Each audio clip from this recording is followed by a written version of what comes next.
ٹھیک کرنا ہے. ابو کے بارے میں جتنا کہنا چاہتی ہوں یا جو کچھ میرے دل میں ہے وہ اگر میں کہنا شروع کروں تو ٹائم لمٹ اس کے لیے چاہیے ہوگی. مطلب اتنا کچھ ہے کہنے کو کہ میرے پاس الفاظ بھی نہیں ہیں.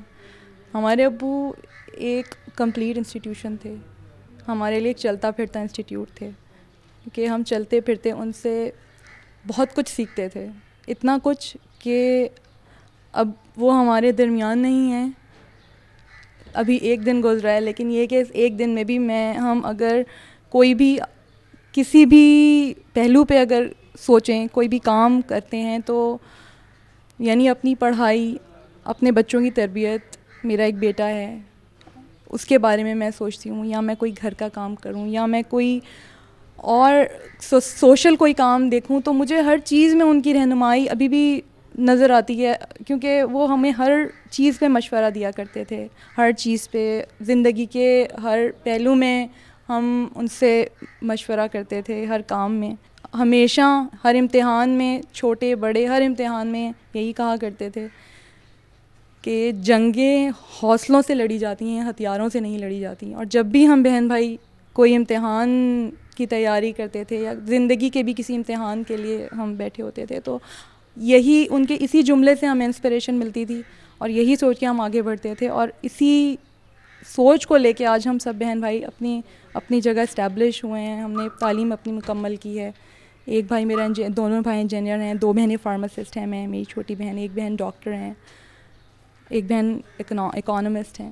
وہ ہمیشہ انہوں نے ہم 4 بہنوں کو بیٹیوں کی طرح پالا ہے اور بیٹوں کی طرح پڑھایا لکھایا اور بیٹوں کی طرح اس دنیا میں جینا سکھایا ہے. بہت ہی خوددار قسم کے آدمی تھے اور ان سے ہم نے بہت کچھ سیکھا. ہماری زندگیوں میں, ہمارے ہر کام میں انہوں نے جو کچھ ہماری ہیلپ کی ہے اور جو کچھ ہمیں سکھایا ہے وہ ہماری ساری زندگی کام آتا رہے گا. جس طرح کے وہ انسان تھے اس طرح کا ہونا بہت مشکل ہے. کوئی شاید, میں نہیں سمجھتی کہ ان کی طرح کوئی انسان ہوگا. ہمارے والد صاحب ایک کمپلیٹ انسان تھے, بہت خوددار اور بہت اپنی عزت کا بہت خیال رکھتے تھے کہ کوئی ایسا کام نہ ہو کہ ان کی عزت میں کوئی کمی آئے. انہوں نے ہمیں بھی عزت سے رہنا سکھایا اور خود بھی عزت سے ہی رہے ہیں. سب سے چھوٹا بیٹا ہونے کے ناطے مجھے گھر میں لاڈ پیار تو سب سے زیادہ ہی ملا ہے. میرے والد صاحب نے جتنی میرے خیال میں محبت مجھے دی ہے شاید کسی بہن بھائی کو نہ دی ہو. باقی یہ کہ تعلیم و تربیت میں کبھی جہاں پہ ویسے تو امی سارا دیکھتی تھیں, ہوم ورک وغیرہ, اسکول کا کام, سارا کام, مگر کہ جہاں پہ ابو کی ضرورت ہوتی تھی ہمیشہ ابو اویلیبل ہوتے تھے میرے لیے اور ہمیشہ رہنمائی کرتے تھے.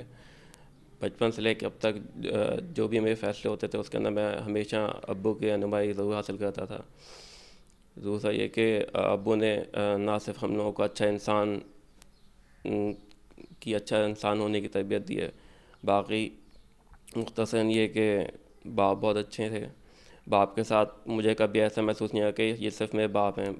دوستوں کے ساتھ ہم لوگوں کی ایسی گپ شپ ہوتی تھی جیسے کہ میں اپنے دوستوں کے ساتھ ایسی کوئی گپ شپ کرتا ہوں.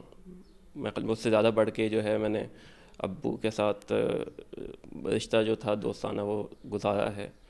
اور یہ کہ جہاں جہاں پہ ابو کی ضرورت پڑی ہے وہاں پہ ابو نے مجھے پورا ٹائم دیا. اپنے مصروف ہونے کے باوجود سارے کام چھوڑ کے میری بات سنتے تھے, سمجھتے تھے. تو اور ایک اہم بات یہ کہ سب سے بنیادی انہوں نے جو چیز سکھائی وہ یہ ہے کہ سیدھے راہ پہ چلو اور سچ بولو, ہمیشہ برائی کے خلاف لڑو اور کبھی برائی کا ساتھ نہ دو, اور بس اپنا صحیح زندگی گزارو اور کسی کے الٹی سیدھی باتوں میں اور کبھی غلط راہ پہ نہ چلنا.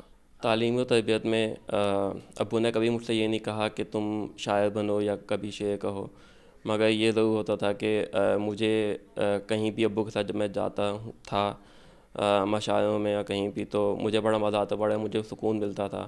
ابو کبھی کوئی ویسے زبردستی پکڑ کے شعر نہیں سناتے تھے, مگر خود میں ابو کے پاس بیٹھ کے ابو سے کہتا ابو مجھے کوئی شعر سنائے یا کوئی شعر کہیں یا کوئی غزل سنائیں.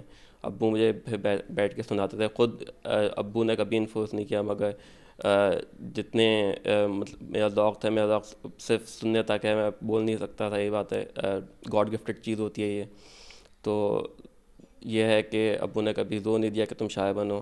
رومانی اپنے بچوں سے کہا کرتے تھے کہ آج میں جو کچھ بھی ہوں اس میں تمہاری امی کا بہت ساتھ ہے، ورنہ شبنم رومانی مرزا عظیم احمد بیگ ہی رہ جاتا.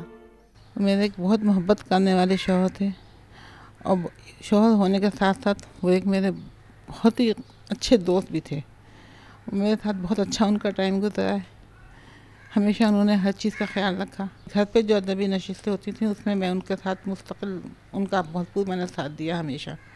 بلکہ ان کو آگے بڑھنے کے لیے میں نے کہا کہ ٹھیک ہے آپ اشعار میں کبھی مجبوری ہو نہ جانے، وہ کہتی نہیں آپ جائیں، اشارہ میں جائیں. ہر چیز میں نے ان کا ساتھ دیا ہے، لیکن ادبی محفلوں میں بہت کم گئی ہوں، زیادہ نہیں گئی.